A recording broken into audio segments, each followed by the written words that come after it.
Okay guys, it's been such a long time since the last time you've seen us. Yes. Meron tayong kababayan dito. Nasa Dunmore East kami ngayon. Still in Ireland guys. Medyo maganda yung panahon. Yung pagdaong nyo, depende sa gusto nyong klase ng mahuli na isda. Actually, maganda talaga yung panahon, right? Yeah, maaraw, pero medyo mahangin. Kaya Yun lang. malamig. Ang dami! Naku kuya, thank you! Thank you very much. Oh. Kumbaga ano siya talaga, spring weather, no? Ayan. Yes. Okay guys, tara! Let's talk! talk! Tara! Let's talk! Tara! Let's talk! We're gonna walk up here. Yes. Ito yung Harbor. harbor dito sa Dunmore East. Mhm. Famous siya. Minsan may mga dumarating dito or mga cruise ships. Yeah, cruise ships. Oo. Yeah, cruise liners. Dito But sila. most of the time, nandito yung mga fishermen. Nandito yung mga fishermen. So, yan, nakikita nyo yung maliliit na fishing boats. Yan. Yan. Marami Banda tayong dyan. mga kababayan dyan. Yan. Diyan po yung mga sabihin nating kababayan natin na nag-stay. Mm-mm. I'm not sure kung meron tayong makikitang mga kababayan Natin ngayon. natin dyan sa baba. But normally kasi, pag nag-dock na silang ganyan, yung mga Pilipino, pag wala na silang trabaho, lumalabas sila. So, nagbibisita sila sa mga friends nila sa land. Kaya baka wala tayong makita. Unless na lang nagpe-prepare na sila para dumaong. So, Yes. may Pilipino dyan kung gano'n na nagpe-prepare na sila para dumaong. Tagalog na Tagalog yun, dumaong. Alam mo ba yun? Yes, of course. Minsan pag may mga Pinoys yan, nagbibigay sila guys pag nakikita nila may mga Filipinos na pumupunta dito sa Dunmore East, nag-aabot sila ng mga isda para pang ano lang ba? Na Pasalubong? syempre, makikita mga Pinoy siguro happy din sila, nakakakita sila ng mga Filipinos. Kasi normal naman kasi sa ating mga Filipino na friendly tayo, mapagbigay, ganyan. Oo. So, talagang mababait tayong mga Pilipino when it comes to kapwa Pilipino. Yes. So most of the time talaga, yung mga Pinoys dyan na mangingisda, dyan sila mismo guys, Nakatira. nakatira. Mm. Pagka dumaong na sila from laot, tapos na yung pangingisda, dito rin sila nag-i-stay. Mm. And sabi nga nung mga Filipinos dyan, kadalasan, siyempre yung isda when it comes to ulam, isda talaga, din ang ulam nila. Karamihan talaga ng, siyempre, iba't ibang klase din ng isda at saka iba't ibang klase din ng luto ang ginagawa nila. Base doon sa kwento ng ating mga Siguro ang nakausap. sarap din kung marunong sila yung magkilaw, no? Pag yung fresh Oo. yung isda, sushi, ganon. Mm. Pero yung mga mangingisda dito, hindi lang naman mga Filipinos. Meron din mga taga-Africa, ganon. Tapos meron din yata mga Indians, ano? Oh, malamang. Tapos malamang. meron ding mga Eastern Europeans. Mm-mm. But most likely yung kanilang mga yung may-ari ng fishing Vessel. vessels at saka yung mismong may-ari ng kumpanya, Irish. Oh. Yan. Tapos naalala ko dun sa nakausap namin dati, yung paswelduhan dito, meron silang regular na sahod. And then, depende minsan sa catch Dami. nila, sa dami Sa ng dami, nahuli oo. nila. Mas marami, That's good, no? Oo, mas marami silang extra. Mm-mm. Parang ganun. Mm-mm. And then weather-wise, siguro sa ngayon, maganda ang panahon, hindi masyadong malamig pag nag-fishing, pag lumaot sila. But pag nasa laot sila, talagang malamig. Yes, oo. Oo. Yan, makikita nyo guys, ang daming mga ibon dito. Seagulls. Ano ba Ang yun? tawag yan seagull. Ito, ang laki oh. Now, ang laki niyan. Parang manok na yan ah. Pwede na Correct. lechon yan. Oo. So guys, masabi lang natin, no? Medyo natagal lang kami na walang upload, hindi nyo kami nakita. Ano lang kasi, siyempre yung nakaraan na month, Is nag-ano Ramadan. kami, medyo naging spiritual ang dating. Siyempre, kahit nasa ibang bansa ka, it doesn't mean naman na spiritually, kakalimutan mo yung guys. Ninyo, wag yung kakalimutan na nandyan pa din. Yung dapat na spiritual, ano nyo, ano bang tawag nito? Needs or Yeah, belief. Na whatever siguro na beliefs ninyo, yun, i-enhance ninyo, tapos especially sa panahon ngayon na 'di ba? Yung ating mga ang dami na kasing kung ano mga bagay-bagay na nangyayari, 'di ba? Oo. Kumbaga, nothing is permanent. Nothing is, yung parang sure ka sa mangyayari. Hindi mo alam eh. Oo. Hindi natin masasabi talaga kung ano yung mangyayari sa atin bukas, mamaya. So, it's always nice to be ready spiritually kung Oo. ano yung magaganap, ganun. And always be thankful. Yeah. Ganun. Kaya So, last year, we spent the whole month na Last year? mag-focus. Oh, last year ba sinabi ko? Hindi. Last month. Last month. Last month, we focused the whole month of Ramadan. Yun. Yan. Yes. Dito kasi guys sa Ireland, hindi sila, sabi mo ng, wala namang striktong, hindi mo naman sabing stricto na, ibig sabihin, open lahat ng religion dito sa Ireland.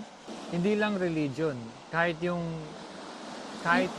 anong klase ng paniniwala mo, hindi ka nila i-judge. Ah. Kaya kung papansinin niyo guys, ang daming taong nagsisilipatan papunta dito sa Ireland. Kasi, isa yun talaga sa pinaka requirement ng tao kung lilipat ka man sa lugar na or country, yung hindi ka papakialaman kung ano yung buhay mo, basta hindi ka naman nakakasagasa sa ibang tao. At dapat lang din naman na irespeto natin yung pamamahala ng bansang yan. Because at the end of the day, babalik din naman sa'yo yan eh. Kung sakaling hindi maganda yung pamamalakad or sabi mo ng ano bang tawag nito? Yung lahat ng tao hindi susunod sa batas at hindi magre-respect dun sa kung ano man yung tama rules para sa lahat. Siyempre, babalik din naman yan eh. But yeah, it's something na pagka nasa ibang bansa ka, makakapag-isip-isip ka din kung ano ba yung purpose mo in life. Ganyan. Yeah, I guess it comes with the age din. Parang yung level ng pag-iisip mo, yung priority mo. Oo. Oo eh. Parang as that time, parang habang tumatanda, nag-iiba yung priorities natin. Yung Correct. ating pananaw sa buhay. Oo. Ganun. Well, I guess at this stage na natin bilang mag-asawa, we're on that stage na we're focusing on our peace, our spiritual beliefs, yung ganung bagay. Yeah, oo. Yung maturity, yung development ng maturity, nasa ganun na eh. Which is, well, kasi kung bata ka, parang hindi mo iniisip, natural naman talaga yun. Hindi, wala doon yung focus mo. Wala ka eh. Parang ganun ang Mawawala ano mo eh. ka eh. Parang more on, okay, I need to work to earn or something Explore. Yes, explore anywhere here and there. And you always have to think about, I mean, you think na, Masyadong, hindi, you think na parang walang end yung bukas. yun, oo, tama. Diba? And you're focused on yourself. Parang Focus ganun. on yourself. Oo. And then eventually you will be focusing on your family. Yeah, finding someone and Oo. then family. And And then then, once you settled, and then siguro yun na nga, yung mga emotion, yung mga ano na natin, spiritual needs and spiritual everything. needs. But ganyan. I actually admire the people na Mm, from the very yes. Oo. beginning is nandun yung spiritual beliefs nila, is continuous. Mm. Ayun. I admire those people. Oo. Kasi, ano din it's a lifetime Panghabang buhay na, responsibility. oo, ganon. It's not, Which is, oo. which is para din naman sa sarili natin yan. Mm. Hindi naman yan para sa ibang tao. Yeah. Di ba? Yung, I think yung spiritual the part. peace that it gives you is hindi mababayaran. Oo. Ganun. Ganun nga. Unlike yung pagka you're chasing too much of. Iba siya yung pag yung nagchi-chase ka ng materials, sa nagchi-chase ka ng spiritual needs mo, iba yung fulfillment, I think. Oo, ganun. Tama. Kaya guys, medyo dramatic tayo ng konti ngayon pero yun talaga. Tumatanda na. Yes. Pero tingnan nyo naman guys ang view dito sa Dunmore East Maganda rito yung nagpapahangin-hangin at yun, makikita mo. Makikita nyo yung mga cliff. Marami talagang cliff dito. Ayan. Sa sides. And then, ayun, parang, ano ba yan? I think siya, cargo ship. Ayun siya sa dulo. Yan. Oo. Going to, makikita nyo din yung hook head. Ayan. Sa side. Diba? Ang ganda. Sarap lang magpahangin din. Suminghot? Ano ba? Lumanghap ng Sariwang hangin. sea breeze. Oo. Yan. Kasi iba pa din yung salt ba Oo. na ma-inhale mo. Especially dito sa Ireland, napaka-uso ng chest infection dahil nga sa paibang weather. So maganda to sa ating lungs. Yes. Marami nagsisilipatan dito sa Ireland.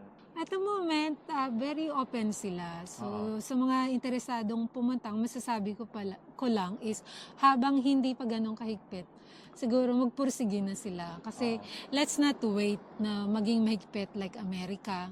And then, saka tayo magmamadali. Sa ngayon Yun kasi, lang. yung citizenship, walang exam. Tapos, syempre guys, marami nagtatanong dyan, paano ba makapunta ng Ireland? Kung po pwede lang po, pwedeng paki-watch yung mga iba namin mga videos. Yes, Kasi, nandun yung mga katanungan ninyo, maraming mga kababayan tayo na nagsasabi kung paano sila nakapunta ng Ireland. Yeah. When it Paki-watch comes- na lang po. Paki-watch, kasi sa comment section, ang dami nagtatanong, paano makapunta, ano bang ginawa, anong agency. Nandyan po lahat sa conversation namin with our kababayans. Yes. Kaya- And then, nandun din yung mga agency kung saan sila nag-apply. Yes. So, pakipanood na lang po. Kasi ang mangyari niyan, kung talagang gusto po nating makapunta ng Ireland, ano ba naman po at Magsaliksik.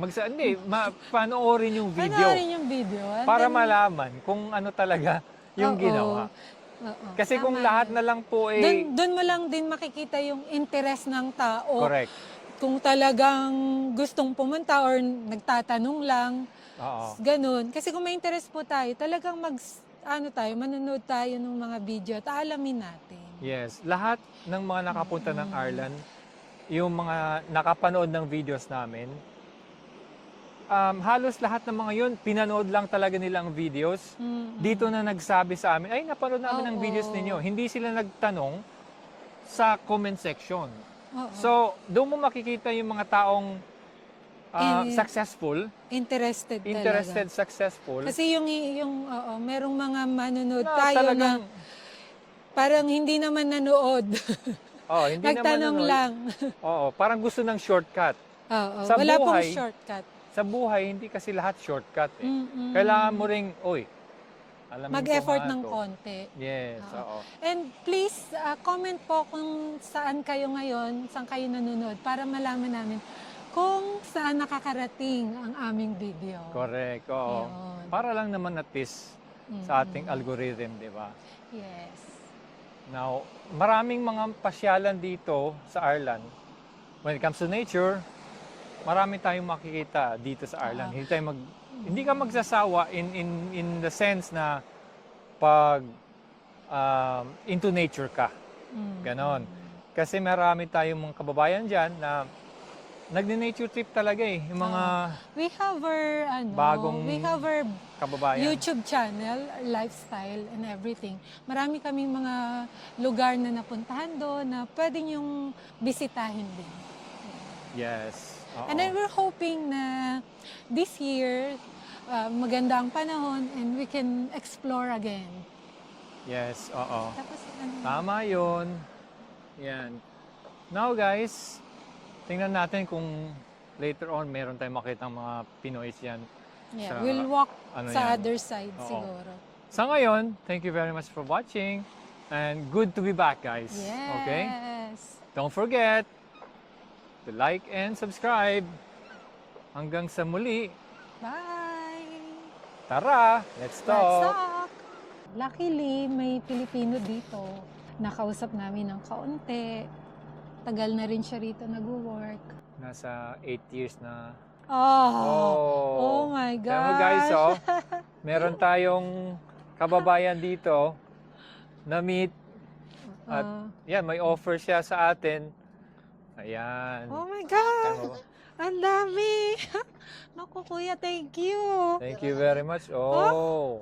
Tira Ayos. lang to ha? Thank you guys, ha. Oh my God, thank you Saldi, no? Thank you kay Saldi. Oh my gosh. Yan. Ang dami Very ha. nice. Natutuwa yung Oo. mga anak ko. Yun guys. Sana kaso lang hindi naman kaya. Ah. Yun, maganda. Kasi kulang ng kilo. Ah, Pag Okay. kulang kasi hindi na. hindi na Hindi na tinatanggap. nabibenta. Ah. Oo. Kilos lang. Oh, Yun. okay. Tangan lagyan ng butter. Oo nga, sarap na. Oo. Eh, ikaw, sawa ka na rito. Wala na, hindi lang ako nag-uulam. Wala na, no? Oh. Ay, alis na kayo mamaya. 7 o'clock. Oh. So, ito guys, meron tayong kababayan na nakita. Cagayan. Taga Cagayan. Cagayan, ano? De Oro? Bali ako. Cagayan Valley. Ah, itong barko na to, yung fishing vessel na to, Wexford siya, pero naka-base siya dito sa Waterford. No? Or lumilipat-lipat ito. Pag kung saan ng kayo maano, no? Kung saan kayo madatnan. Kunwari, pag marami ng huli, tapos malapit kayo sa Cork. Depende. Ah. Doon sa malayo. Ayun, down ka sa... Yung pagdaong nyo, depende sa gusto nyong klase ng mahuli na isda o depende sa weather or depende, oo, Sa mga tabi. tatabi lang. Tatabi. Pagka maganda, medyo lumalayo, ganun. Thank you. Thank you very much at Don't worry. oo.